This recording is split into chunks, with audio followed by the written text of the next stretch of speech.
بسم اللہ الرحمن الرحیم. السلام علیکم سر.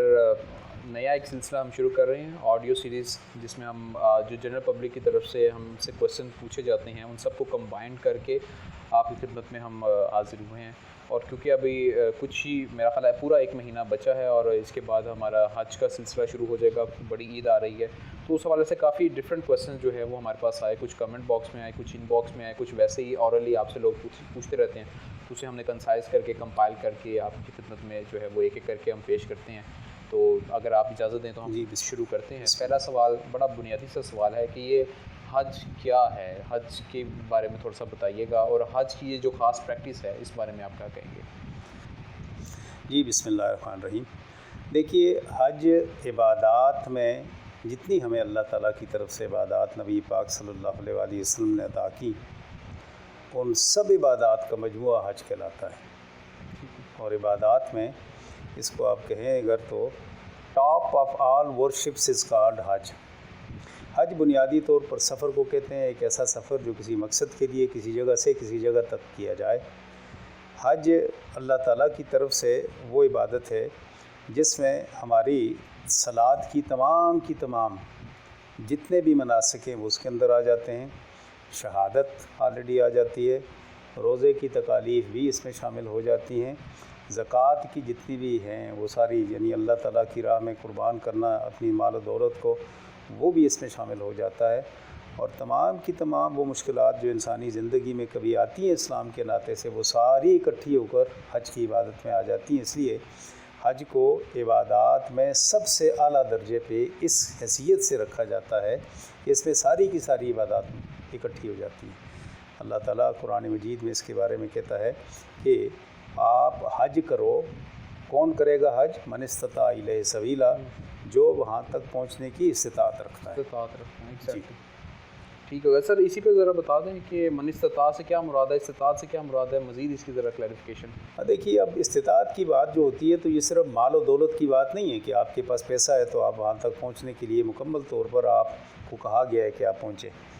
استطاعت میں سب سے پہلی بات کیا آتی ہے؟ مال و دولت. ٹھیک ہے, جتنے اخراجات ہیں آپ کے سفر کے, وہاں رہن سہن کے, اب بھی اس زمانے میں بھی میرا خیال ہے لوگوں کو کم از کم 1 مہینہ وہاں پر اس کے اخراجات کے ساتھ جانا پڑتا ہے. اور وہ تھا نبی پاک صلی اللہ علیہ وسلم کے زمانے میں یا اس کے بعد کے ادوار میں, جہاں اتنی سہولتیں نہیں تھیں لوگوں کو, تو کافی دیر وہاں پہ رہا کرتے تھے.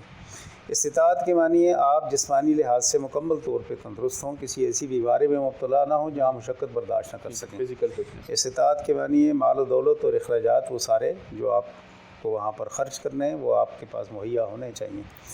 آپ کے وہ تمام متعلقین جن سے آپ وابستہ ہیں ان کی ضروریات آپ کی ایبسینشیا میں وہ آپ ان کے لیے مکمل طور پر انتظام کر کے جائیں.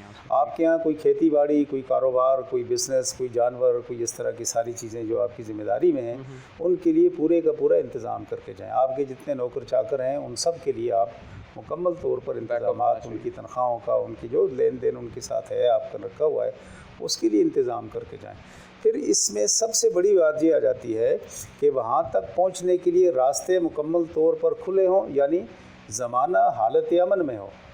اگر کہیں لڑائی چھڑی ہوئی ہے تو آپ استطاعت میں نہیں ہیں, کیونکہ آپ کے لیے راستہ ہی نہیں ہے. کہیں جنگ ہو رہی ہے, کہیں کسی قسم کی ایسی بیماری پھیلی ہوئی ہے, کووڈ کے دوران ہمارے یہاں یہ کووڈ کے دوران بہت ساری ایسی چیزیں, اسی طرح ایپیڈیمکس بہت سارے اور آتے ہیں جو, یا کوئی ایسی آفت آ گئی ہو جس میں سیلاب ہوتا ہے یا مختلف قسم کی ایسی چیزیں آپ کے لیے راستے مسدود ہیں, تو آپ استطاعت میں نہیں ہیں. یہ ساری چیزیں اکٹھی ہوں گی آپ کے پاس, یہ سارے ذرائع آپ کے لیے موافق ہوں گے تو آپ استطاعت میں, اسے من استطاع الیہ سبیلا کہا گیا. سر ساری استطاعت ہمارے پاس الحمدللہ اگر موجود ہیں تو اس کے بعد کیا حج کی کوئی خاص نیت بھی ہوتی ہے جس کو کر کے یہاں سے جائے؟ جی, حج کی نیت دیکھیں, اسلام میں اللہ تعالیٰ نے ہمارے لیے اتنی آسانی پیدا کر لی ہے, ہمارے جسے کہتے ہیں نا ثواب کے لیے, ریوارڈز کے لیے, کہ نیت پہ رکھا ہے. اگر آپ نے نیت کر لی ہے تو آپ کو 1 ثواب اس کا مل گیا. آپ اگر کسی اس نیت کے بعد اس وجوب کو جو آپ نے اپنے لیے واجب سمجھ کے کرنے کی کوشش کرنے کے لیے آپ نے نیت کی ہے, اگر وہ نہیں بھی کر سکے تب بھی آپ کو ثواب مل گیا. تو اس لیے نیت بنیادی چیز ہے، تمام عبادات اسلامیہ میں نیت بنیادی چیز ہے۔ تو یہ نیت ہے، اس کے بعد آپ جب کرتے ہیں تو اس کے بعد آپ اپنے طور پر انتظامات کرنا شروع کرتے ہیں۔ اور نیت کے لیے لازم نہیں ہے کہ اسی وقت جب آپ احرام باندھیں تو نیت ہوتی ہے، عام طور پر نیت سالوں میں بھی کی جاتی ہے، لوگ پہلے سے کہ اللہ مجھے توفیق دے تو میری نیت ہے میں نے حج کرنا ہے، اس لیے ثواب ان کے لیے لکھا پروردگار ان کے ہاں کھاتے میں لکھتا چلا جاتا ہے۔ چلیں سر، نیت ہم نے کر لی، اللہ تعالیٰ نے ہمیں موقع بھی دے دیا، ہم پہنچ بھی گئے وہاں پر۔ اب آ جاتا ہے سب سے پہلی جو پریکٹس ہم نارملی دیکھتے ہیں وہ احرام باندھنے کے حوالے سے ہوتی ہے، اس پہ ذرا بات کرتے ہیں۔ اب دیکھیے احرام بنیادی طور پر کیوں باندھا جاتا ہے، یہ بھی ایک عجیب سا سوال ہے، عام طور پہ ہمارے ہاں کرتے ہیں لیکن بہت ریلیونٹ ہے، بہت موزوں سوال ہے۔ اور دوسرا احرام ہے کیا؟ سب سے پہلے تو ہم کہتے ہیں احرام ہے کیا ہے؟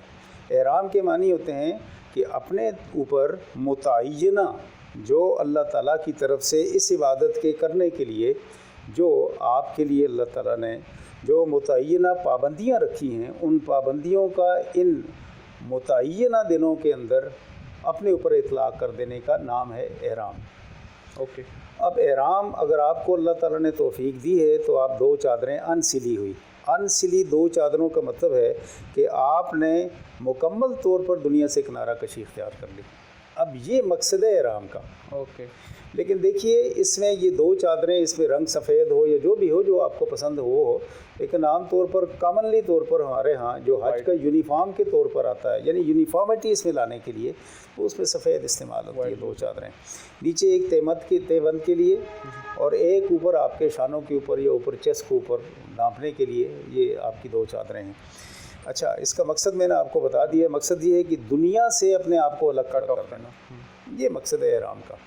پھر دوسری بات یہ ہے اس میں کہ اگر آپ کے پاس یہ سہولت نہیں ہے، آپ احرام کبھی ایسے بھی ہوتا ہے کہ اس وقت جس وقت حج شروع ہو رہا ہے کسی وجہ سے آپ کے پاس احرام نہیں ہے، تو پھر آپ کے لیے آپ جن کپڑوں میں ان میں بھی کر سکتے ہیں آپ اپنے طور پر۔ یہ ابی داؤد کی حدیث مبارکہ ہے اور یہ سیدہ عائشہ صدیقہ رضی اللہ تعالیٰ عنہا سے بھی ہے کہ اگر آپ کے پاس کوئی ایسی مجبوری آ گئی ہے، مثلا کوئی ایسی آپ کے پاس پہلے انتظامات تو ہیں، آپ نے کیے ہوئے ہیں، لیکن عین وقت پر چوری ہو گیا، عین وقت پر کوئی ایسی مشکل آپ کو پیش آ گئی جو آپ مہیا نہیں کر سکے، تو اس وقت جو کپڑے آپ کے ہیں ان میں بھی آپ عبادت کر سکتے ہیں۔ لیکن آج کل کے دور میں اس کا اطلاق اس لیے نہیں ہوتا کہ ہر چیز اسی وقت ریڈیلی طور پر 1 سیکنڈ منٹ کے حساب سے آپ اگر پیمنٹ کریں تو آپ کو مل جایا کرتی۔ سر، احرام کے حوالے سے ڈسکشن چل رہی ہے، اس میں مزید ایڈ کر دیں کہ جب آپ نے احرام باندھ لیا، کیری کر لیا، کوئی سڈن پابندیاں جو آپ پہ اطلاق ہوتا ہے جس کا؟ قرآن مجید واضح طور پر کہتے ہیں فلا رفث ولا فسوق ولا جدال فی الحج۔ اب رفث کیا ہے؟ ہر قسم کی شہوت، اوکے، ہر قسم کی شہوت، ہر قسم کی برائی، ہر قسم کا برا سوچنا، یعنی جس میں تمام کی تمام من جملہ برائیوں کی فہرست آتی ہے، وہ نہیں کرنا، یہ ساری رفث میں آ جاتی ہیں۔ فسوق، ہر قسم کا جنگ و جدل، گالم گلوچ ہو، کسی کو برا، کسی کو گھورنا، کسی کو، یہ ساری فسق میں آ جاتی ہیں، ساری فسوق ہیں۔ ٹھیک ہے، ولا رفث ولا فسوق ولا جدال، اور پھر قتل مقاتلہ بھی نہیں کرنا آپ نے۔ اس کے علاوہ آپ دیکھیں یہ قتل مقاتلے میں جانوروں بھی آ جاتے ہیں، آپ کسی قسم کا شکار بھی نہیں کر سکتے، یہ بھی قتل مقاتلہ میں آ جاتا ہے، ٹھیک ہے، کسی جانور کو، ایون دو کہ آپ نیٹ کو GNAT یعنی چھوٹے سے چھوٹا جو وہ مچھر جیسی چیز اسے بھی نہیں مار سکتے، جی ہاں، آپ ان کو بھی، مکھی کو، کسی چیز کو نہیں، ان ساری چیزوں کی ممانعت ہے۔ اس کے علاوہ خواتین کے لیے میک اپ کی ممانعت ہے، عام حالت میں میک اپ جائز ہے ان کے لیے، لیکن اس وقت ممانعت ہے۔ خواتین کے لیے ممانعت ہے کہ وہ اپنے چہرے کو ڈھانپ کے رکھیں یا اپنے ہاتھوں پہ گلوز لگائیں یا ہاتھوں کو ڈھانپیں، اور آپ پیروں کو اپنے یعنی ٹخنے سے نیچے جو ہے یعنی اس کو بھی آپ ڈھانپ کے رکھیں، لیکن سینڈل پہننے کی اجازت ہے ٹخنے کے نیچے چلنے پھرنے کے لیے۔ طواف کرتے وقت تو آپ بالکل نہیں ہوں گے، کھلے ہوں گے آپ کے پیر، لیکن اس وقت اسی طریقے سے پرفیوم لگانے کی آپ کو مانعت ہے۔ لیکن اس میں حضرت عائشہ صدیقہ یہ بھی فرماتی ہیں کہ نبی پاک صلی اللہ علیہ وسلم کو جس وقت میں یعنی آپ احرام باندھنے سے پہلے انہیں پرفیوم لگاتی تھی اور اس کے بعد بھی لگاتی تھی، اس میں کچھ گنجائش ملتی ہے، لیکن ریسٹرکشن نہیں اچھی ہے، اس لیے کہ نبی پاک صلی اللہ علیہ وسلم نے جیرانہ کے مقام پر جب آپ نے یعنی 8 ہجری کو جو آپ نے عمرہ کیا تھا فتح مکہ کے بعد اور غزوہ حنین کے بعد جیرانہ کے مقام سے، تو ایک صحابی کو منع کیا تھا، اس نے لگا لی تھی، تو کہا جا کر اسے دھو لو اور خود بھی نہا لو اور اس کے بعد اس کو اپنے احرام کو باندھنا. تو نہیں لگانی چاہیے. ہر قسم کی پرفیوم آپ کے لیے ممانعت ہے، اس کی وہ بھی نہیں کرنی. ٹھیک ہو گیا. اس دوران کسی قسم کی شیو آپ نے نہیں کرنی، بال نہیں کٹوانے. یعنی یہ آپ کے جو 8 سے لے کر 12 یا 13 تاریخ تک کے جتنے وہ والی پریکٹس یہاں پر وہ آپ نے ٹھیک ہے، کسی قسم کی آپ نے ناخن بھی نہیں تشوانے، کوئی ایسا کام آپ نے نہیں کرنا. اس کے علاوہ یعنی باقی ٹھیک ہے، باقی آپ کو روٹین کی باتیں جس طرح ہیں. ہاں، اس دوران کوئی اور کپڑے بھی نہیں پہننے ماں سوائے آپ کو جو احرام یونیفارم کے، دیٹ از کالڈ احرام. احرام چینج کر سکتے ہیں دوبارہ ایک احرام سے؟ ہاں، وہ آپ ریپلیس کر سکتے ہیں. وہ آپ کی مرضی ہے، جتنا آپ کریں اس میں جتنے کریں. آپ چاہیں روزانہ پہنیں، پاکیزگی طہارت ہے آپ کے لیے، جتنا کرنے چاہیں آپ. لازم نہیں ہے کہ ایک ہی احرام آپ کی اس حج کے لیے ہوگا، جتنے بار اس کو پہننا لائی کر کے پہنتے رہیں آپ. ٹھیک ہے. اب اس سے اگلی جو بات آتی ہے وہ یہ ہے کہ کیا کیا چیزیں آپ وہاں پر کر سکتے ہیں. آپ کی ذات پر اگر حملہ کرتا ہے کوئی جانور تو آپ اسے روک سکتے ہیں ڈیفینس، یا ڈیفینس کے طور پر. ٹھیک ہے. ان میں سے کوا جو ہے اس کو کہا کہ آپ مار سکتے ہیں، کسی کے شیطان قسم کا پرندہ ہے، آپ کی چیزوں پہ کھانے پینے کے جھپٹتا ہے. اور چوہا آپ وہ بھی شیطان قسم کا کہا گیا، اس لیے کہ عام طور پر خیموں خومے میں یا ایسی جگہوں پہ گھومتا پھرتا ہے اور آپ لوگ اس وقت آگ جو جلائی رہتی ہے، اب بے کثیر تعداد میں لوگ خیموں میں رہتے ہیں، کیمپنگ کرتے ہیں. بالکل. تو وہ جاتے ہوئے کوئی آپ کے چراغ کو یا کسی چیز کو گرا دیتا ہے تو اس کی وجہ سے آگ لگ جاتی ہے، اس لیے اسے بھی مارنا آپ کے لیے جائز ہے. اسی طریقے سے سانپ موذی جانور ہے یا بچھو آپ کے لیے موذی جانور ہے، اسے بھی، یا پھر آوارہ کتا ایسا جو کسی کو کاٹ لے تو بندہ اس کے بعد اس سے مر جاتا ہے ریبیز کی صورتحال میں، اس کو بھی. تو یہ چند ایک جانور ہیں جن کے لیے آپ کے لیے کہا گیا کہ آپ احرام کی صورتحال میں انہیں آپ مار بھی سکتے ہیں اپنی حفاظت کے لیے. احرام کی صورتحال میں آپ اگر سمندر میں ہیں تو اس وقت آپ مچھلی کا شکار کر کے کھا سکتے ہیں، لیکن خشکی کے راستے میں آتے ہوئے احرام باندھ لیا تو شکار کرنا منع ہے. منع ہو جائے. جی بسم اللہ.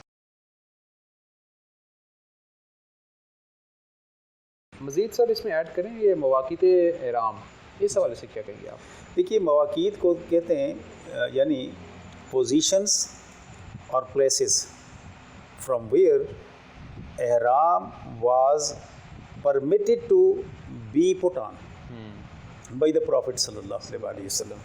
وہ جگہیں جن کو نبی پاک صلی اللہ علیہ وسلم نے نشان زدہ کر دیا تمام حاجیوں کے لیے طرفین کی طرف سے، یعنی اطراف کی طرف سے، مشرق مغرب شمال جنوب، ان کے مطابق نبی پاک صلی اللہ علیہ وسلم نے جن جن جگہوں کو انتخاب کیا اسے ہم مواقیت کہتے ہیں.